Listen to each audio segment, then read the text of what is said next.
I gotta say, I think this is the best season yet. It was wild. Like and subscribe and hit that notification bell. And if you're new, check out the rest of the channel and let me know what you think. Let's dive into Invincible Season 3.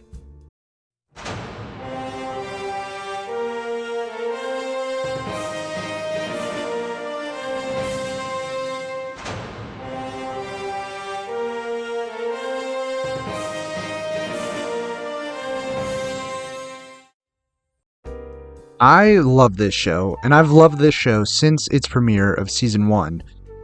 In all honesty, it's probably the best comic book superhero show broadcasting to date, and I think it's one of the best animated superhero shows ever made. And I grew up on X-Men, the Batman animated series, and Justice League and Justice League Unlimited, and all of those are incredible in their own right.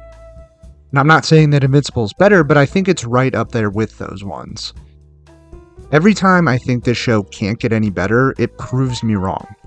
This season is insanely emotional, from Mark's journey to becoming an established solo hero outside of Cecil's control, to his relationship with Eve. Even from the side character's perspective, I think this is one of the more impactful seasons. We get Rex becoming a full-fledged hero, Oliver eager to take up his own hero moniker under Mark's wing, and we get my personal favorite, the continued growth of Alan and Nolan's relationship. This season is epic. Like every other season of Invincible, we get numerous storylines converging and multiple villains that show up to give our protagonists a hard time. One of my complaints about Season 2 was that it felt overstuffed, especially by the amount of villains that were folded in. This season, if I had to guess, honestly, it probably has the same amount of villains.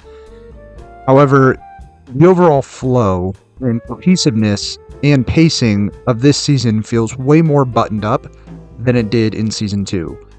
We get some pretty interesting side stories, with Mark traveling through time to see a world in ruin with the Immortal as its king. Nolan and Alan's breakout is amazing, and I loved Rex's budding relationship with Ray. It was a nice change of pace for his character, even though it all comes to an end. But his sacrifice is one of the best moments of this season, and it's a great send-off for this character. Angstrom comes back and brings an army of Invincibles with him that almost decimate the entire planet. And this episode was a ton of fun. It was cool getting to see all of the heroes that exist in this universe, even though we don't even know half of these characters' names or who they even are. It's just really interesting to get to see the different powers and costumes that fly across your screen. We get a new villain in Powerplex, who also holds a grudge against Invincible for losing his family in the battle between Mark and Nolan. And his story comes to head when he tragically kills his wife and child in an attempt to take revenge on Mark.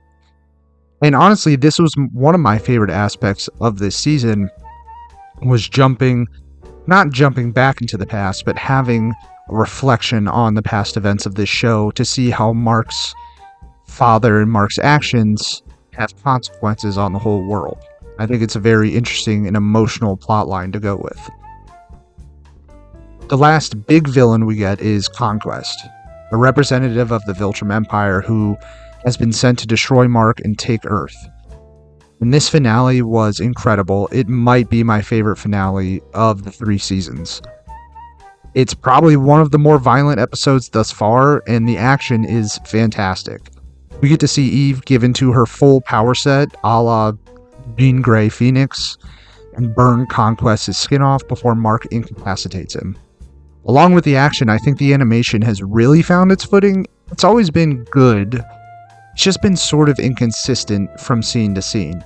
But in Season 3, they've kind of ironed out a lot of the issues that they've previously had, and it's pretty seamless in my opinion. Honestly, my one big negative of this newest entry is the lack of Nolan. It's strange we get so much Alan and Nolan in the first 4 episodes in these post-episode stingers, and then after that, it's just nothing. As soon as they break out of the Viltrumite prison, their season just sort of ends there. It's just disappointing because Nolan's such a complex character, and his bromance with Alan is so compelling and hilarious at the same time. I just wish we would have gotten more. Actually, I wish we would have gotten more of those two and Battle Beast, because Battle Beast was just causing problems for all those Viltrumite guards, and he's obviously coming back since they find him at the end of the season, so I cannot wait to see those three characters return and hopefully reunite with Mark. Invincible Season 3 continues this show's impeccable run. I'm so glad they didn't go back to doing that weird season split thing they did last year, giving us 4 episodes at a time. I like this weekly release schedule without the big gap, and every episode this year just had me yearning for the next one. It sucks we didn't get to see Nolan and Mark reunite on Earth this year, but from that finale, it looks like big changes are just around the corner, and I cannot wait.